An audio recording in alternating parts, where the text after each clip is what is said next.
Hello and welcome to another episode of the Maestro. Today we're going to start a whole new series of channels. We're going to do motorcycle reviews. And if you're familiar with my channel, you'll recognize this bike immediately. It is the 2020 Aprilia Tuono Factory. It's my own personal bike, and this is going to be a long-term test review because I've had this bike about 2 years. Just a little backstory. I bought it from a friend of mine in January of 2021, so it's coming up on 2 years. It had 1,700 miles on it, and I had had many Aprilias before. I was a Ducati guy in the 90s, and then around 2000, when the Mille R came out, I picked up one of those, loved it, had an original twin-cylinder Tuono as well, and then in 2012 or something like that, I got my first V4 Tuono, and quite honestly, I've never looked back.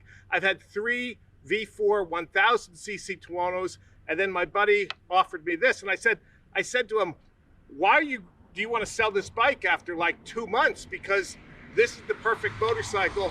And he said, nah, it really doesn't fit him. He was a very lightweight guy, and he thought the bike was a little bit too much power and a little too heavy for him. So I jumped at the chance, and the bike came with the full Akrapovic exhaust with the Aprilia Tuono, as well as the forged wheels from the RS-V4 RF and the Light Tech rear set. So the bike was set up perfectly, and I took it up the crest for the first time, and I hated it. I hated it because the bike was not set up properly, and that's so important. We're going to do a segment later on about how I got to the setup of this bike, which I think you guys who have Aprilias, Tuonos, and RS-V4s will greatly appreciate. One of the things about the Aprilia is a lot of people are hesitant to get into it because of the reliability. There's a perception that this bike is not reliable. Well, I'm here to tell you, you've seen my videos, you've seen that I don't baby this bike at all. I don't abuse it either. Normally when you see me riding, I'm between like 7 and 10 or 11,000 RPM, so I'm not banging off the rev limiter, but I am using this bike. I currently have 24,000 perfectly reliable miles on this motorcycle. Not a hint of trouble, not a hiccup. It runs fine, it carburetes fine, everything is just great on this bike. So I wouldn't hesitate to go buy an Aprilia, and just, as long as you keep it in the right maintenance and do the valve adjustments and the services on it, I think you can have a bike here that'll give you years of incredible riding experience. Now, when we talk about buying or talk about the Aprilia, the first thing that we want to talk about is the chassis. This is the chassis that it was lifted right out of the RS-V4, which has won just about every Superbike comparison from the time it was introduced till some of the latest comparisons that are out there. And Aprilia was really the first one to introduce a super sport naked bike way back in, I think, 2003 with the first V-twin Tuono, and they haven't looked back. This is an RS-V4 basically that has a comfortable riding position. In addition to that, the factory, as you know, has Öhlins electronically adjustable front and rear suspension, has special paint, and other than that, it's pretty much the same as the RR Tuono that you can buy for a little bit less money. If you have the money, the Öhlins shocks are absolutely fantastic. The second thing about the Tuono, or the Aprilia line, that is just unbelievable is the engine. As I said, I run this bike pretty quickly up the road between 7 and 10 or 11,000 RPM. This 1100 V4, it puts out somewhere around 175 horsepower, but the torque spread, the mid-range, is incredible, so you don't have to just rev it to 11, 12, 13,000 RPM to make it go. As a matter of fact, if you see some of the videos with Scion where he's chasing me down the forest, for example, he'll be shifting gears 2 or 3 times between every corner, where I shift exactly 2 times on the whole road. Once from 4th to 5th going down the straight, and then at the end of the straight, back from 5th to 4th. Other than that, I just park it to 4th gear and just roll on the throttle, and it goes from there. The other thing that's just great about this bike, and somebody asked me the other day, if you only could have one bike, and that's just a terrifying thought, but hypothetically, if you only could have one bike, would it be the Tuono? I had to think about it for another, because the second place bike that I would think of probably might be a BMW GS. They're so good at what they do. But at the end of the day, if you're going to do sport riding, the answer is yes. The Tuono would be the one bike you would have, because you could do fast sport bike riding. If you've seen me on these videos, I'm running with ZX10s, S1000 RRs, and the fastest sport bikes. And I'm doing it so comfortably. The riding position on this, the bars are slightly canted forward, so it's a little bit sporty. You do have a little bit of weight over the front end, so you can feel what the front end is doing, but they're wide and it's comfortable.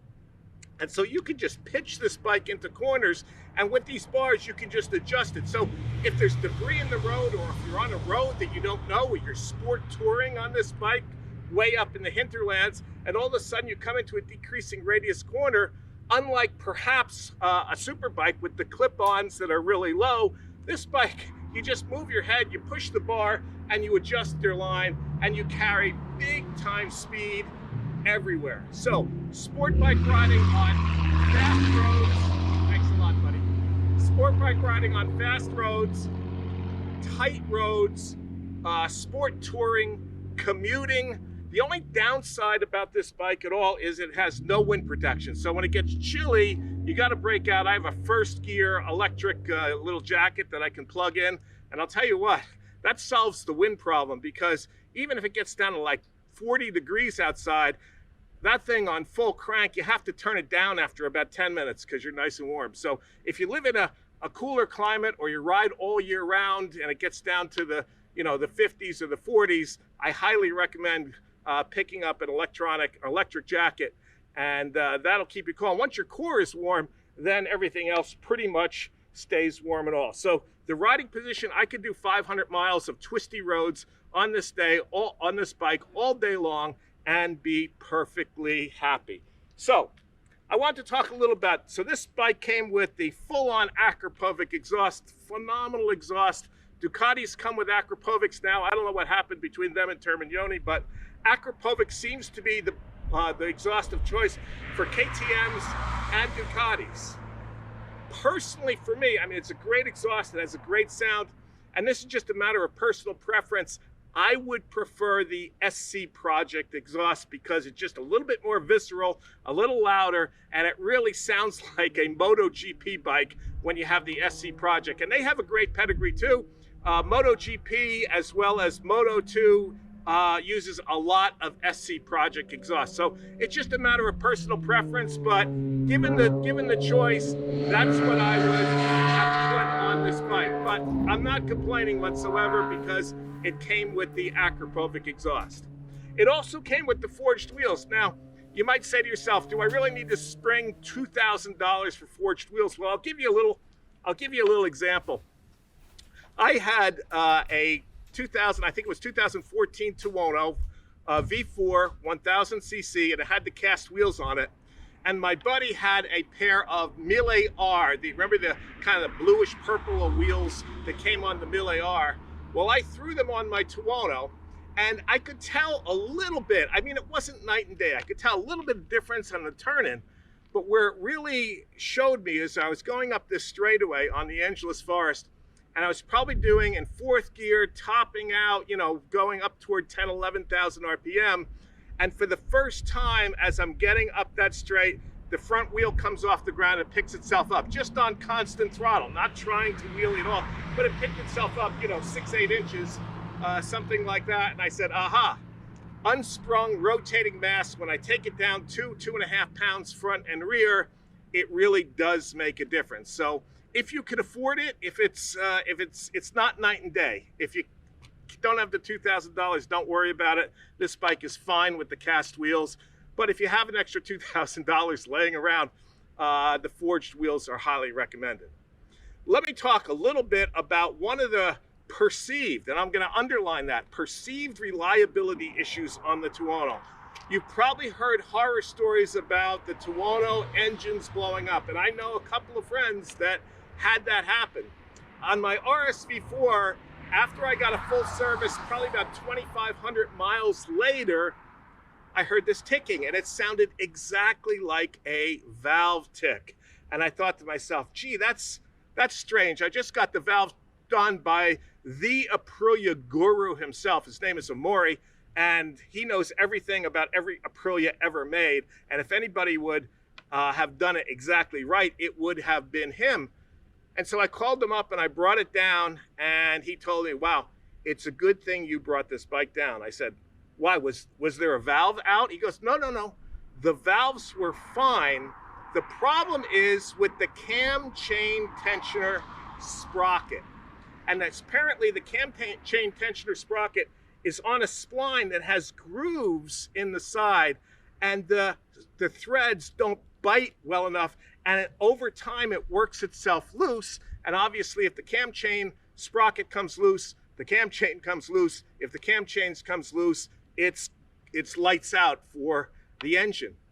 And I've had a few guys that have described the exact same problem to me. They took it to the dealer. Most dealers don't know about this issue. They took it to the dealer. They thought it was the valves. They gave it back to the guy, and another month later, the bike blew up.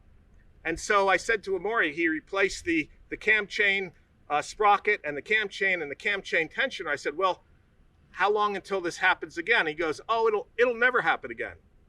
I'm like, what do you mean? He said, well, what I did was I took an 80-cent crush washer and I put it behind the cam chain sprocket threads, and now it will not back off. And so it's very unfortunate. I don't know why Aprilia didn't figure this out, or maybe they did and just didn't get the word out properly. But for an 80-cent crush washer, they've replaced, and their customers have replaced, quite a few motors. And so if you're aware of that, you can have confidence that this engine is completely reliable. As a matter of fact, Amori said he's seen guys with 70,000 miles on these engines. So that's kind of one of the things that I wanted to make you aware of. And as you know, I think this is probably the best road bike in the world.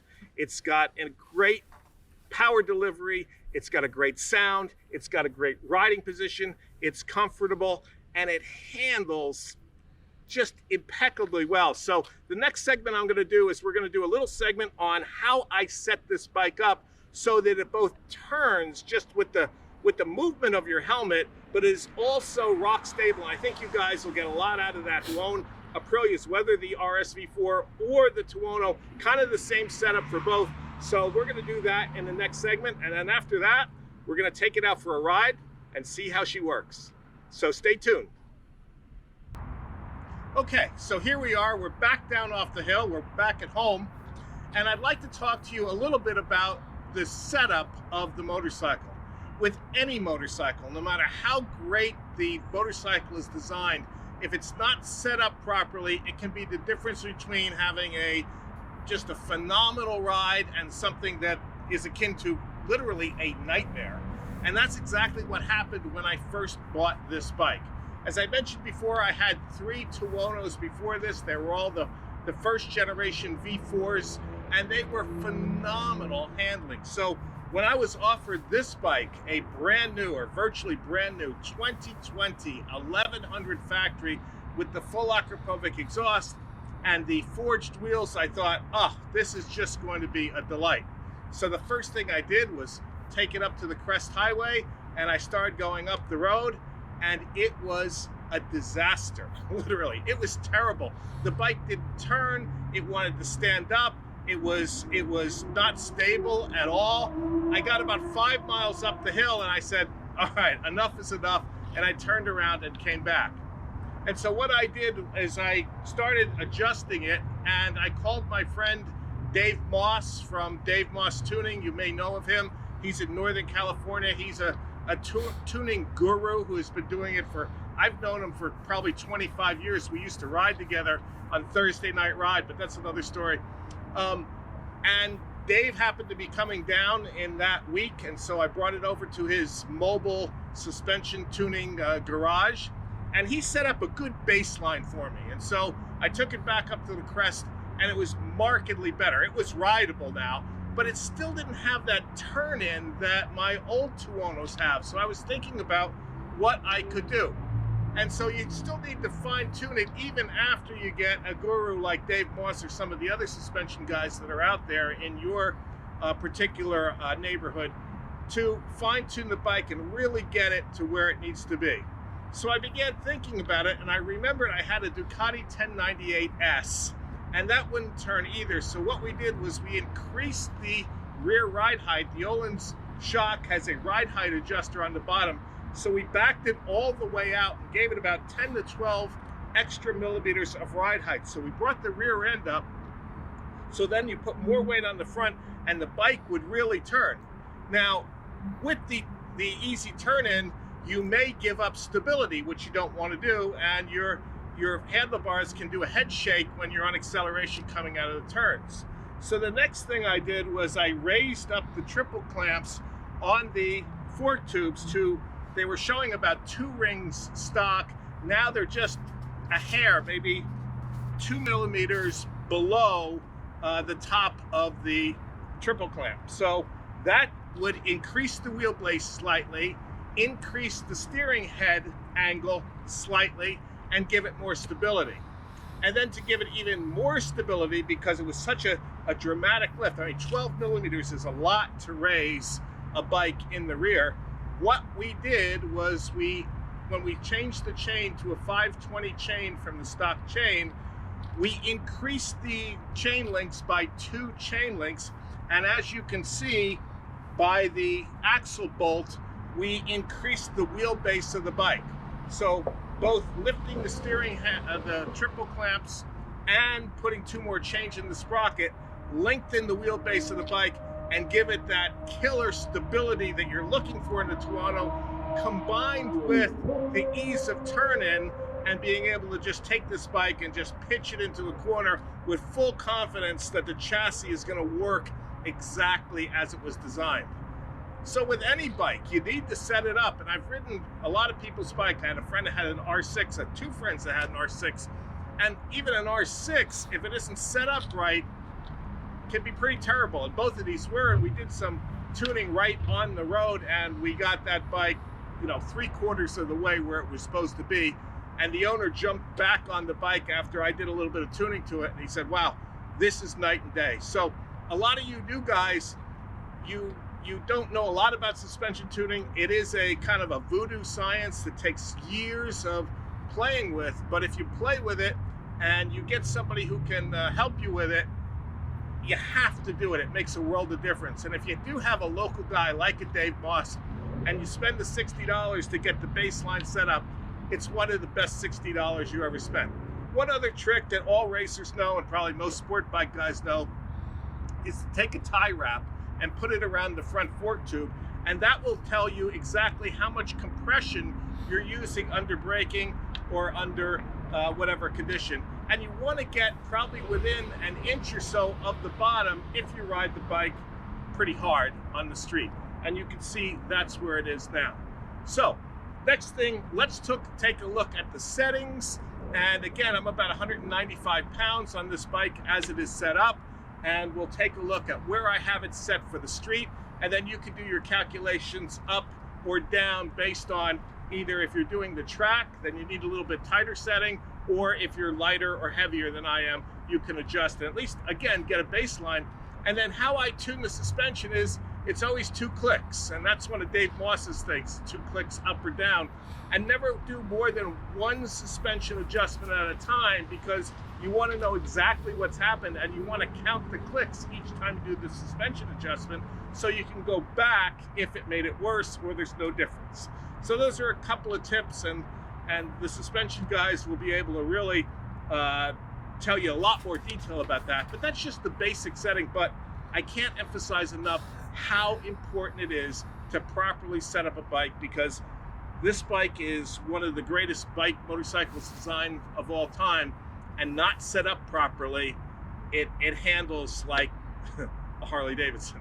But anyway, so let's take a look at the front panel. We'll take the settings and then we'll take it out on the road, and you'll see how this thing actually goes when we're riding it up the mountain. So let's go to the menu, and one of the minor peeves with the Aprilia is, and I think they fixed this on the brand new ones, is that you have to hit, you see I'm doing it wrong, you have to hit everything just perfectly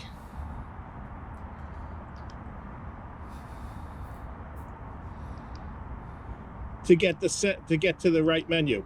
I leave it on manual track. Now, I've tried it on the automatic adjusting settings, and I guess maybe you could call it that I'm old school, but I like the manual settings. And the manual track mode, this is the settings that I use for the street. And so you can see one of the things about Aprilia, which is a little odd, but so be it, is the lower the setting number, the tighter so if you want to increase compression, you go down rather than up. So you see the stock setup on the left, and that where I have it on the right, and that'll give you a good sense for a good fast street setup on roads that are not super smooth but not super bumpy either. And it seems to work for me. I like it a little bit on the soft side on the street.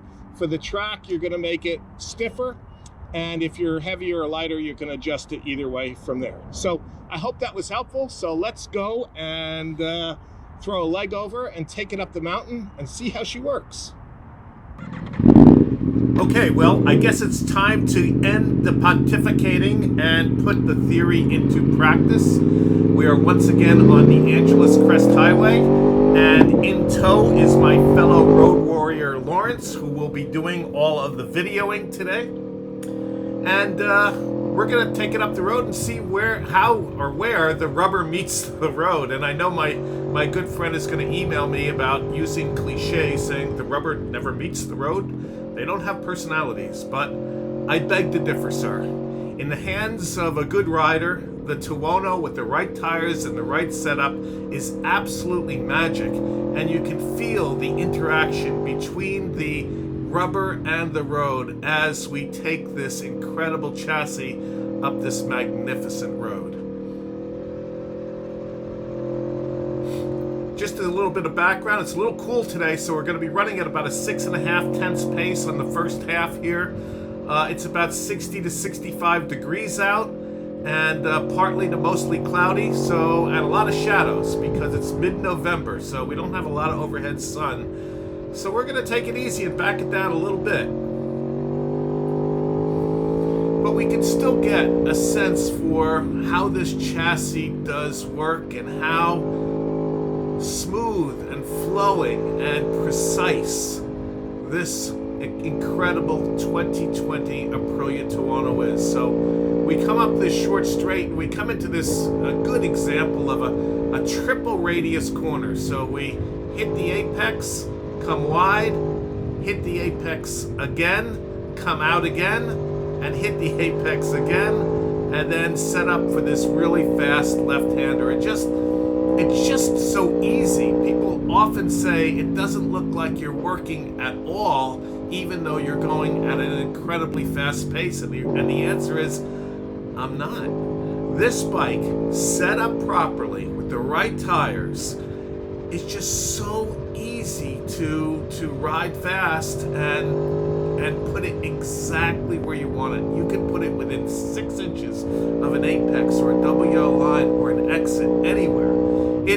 I'll go again to cliches and expect the email. It's poetry in motion. It's like being with a dance partner that can anticipate your every next move. It is absolutely an incredible feeling to ride up the road. So let's just ride along with Lawrence and watch the Tuono do its thing.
bike. I'm merely sitting on the seat and using my shoulder, my head, and pushing on the bars, and maybe a little bit on the inside peg to make the bike turn.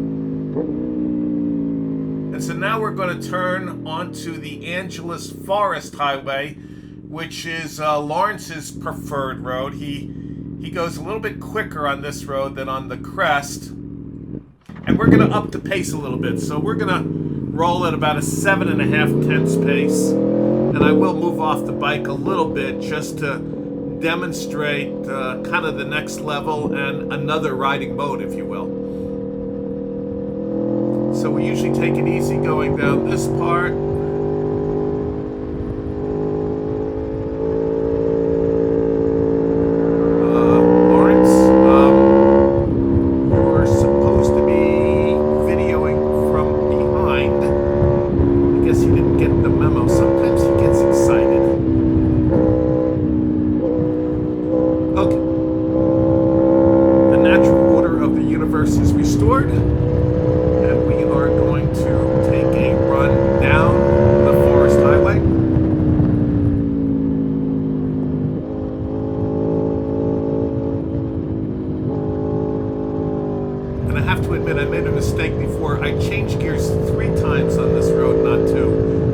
Here I'm in 5th gear, and at the end of this straight here I'll drop it to 4th, and I'll use 4th gear for all of the road except for the long straight toward the 3/4 mark in the road, where I'll drop it to 5th and then pop it down to 4th again. And again, not to be repetitious, but just notice the flexibility of this incredible V4 motor. I'm using 6,000 to 10,000 RPM. I'm not straining the engine at all, and I'm carrying a pretty decent pace as we go down this road. And that's the beauty, one of the beauties anyway, of this combination of mid-range power, stable chassis, great suspension, great tires. By the way, I am using the Power Cup 2 tires, which are pretty good as far as in mid to lower temperatures. They heat up pretty quickly, and I don't get any drama with them ever at all.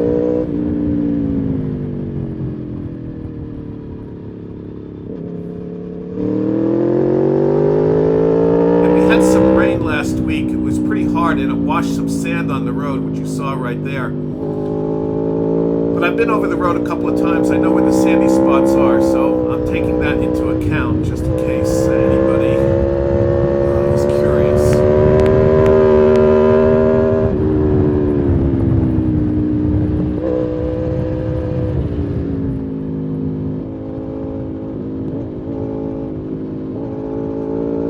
You always want to do a recon run after there's a change, because one of the things you want to eliminate is variables, whether it's sand or dampness or temperature.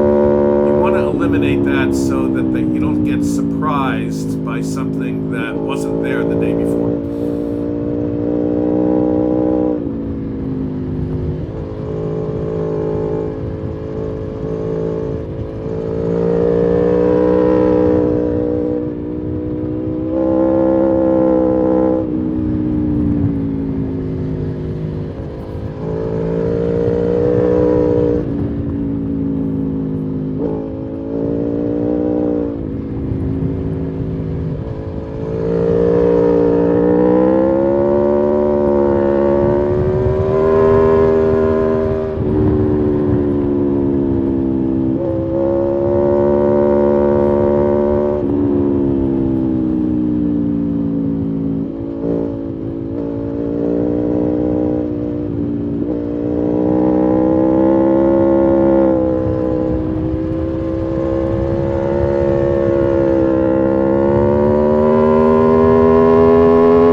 Well, there it is, guys. The 2020 Aprilia Tuono Factory. An absolutely magnificent machine on an incredible road. I hope you got a lot out of this, and if you did, please do us a solid by liking and subscribing to our channel. We'd love to continue to bring you these kinds of videos, and I hope you guys are getting a lot out of it, and we'll see you next time.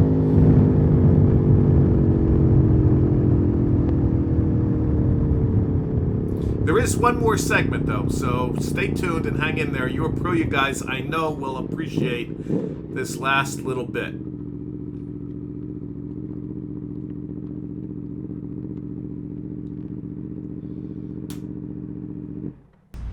One of the most annoying things about the Aprilia is filling up the gas tank.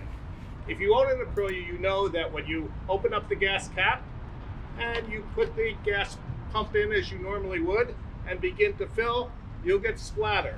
And no matter what you do, you try to pull it out, you try to do whatever, you still get splatter. And a lot of guys have bought $100 or $200 Rizoma gas caps in order to fix this, and it doesn't really fix it all the time. But there is one easy fix. Simply rotate the gas pump so it is in line with the bike, fill it up, and voila, no more splatter. So for you Aprilia guys,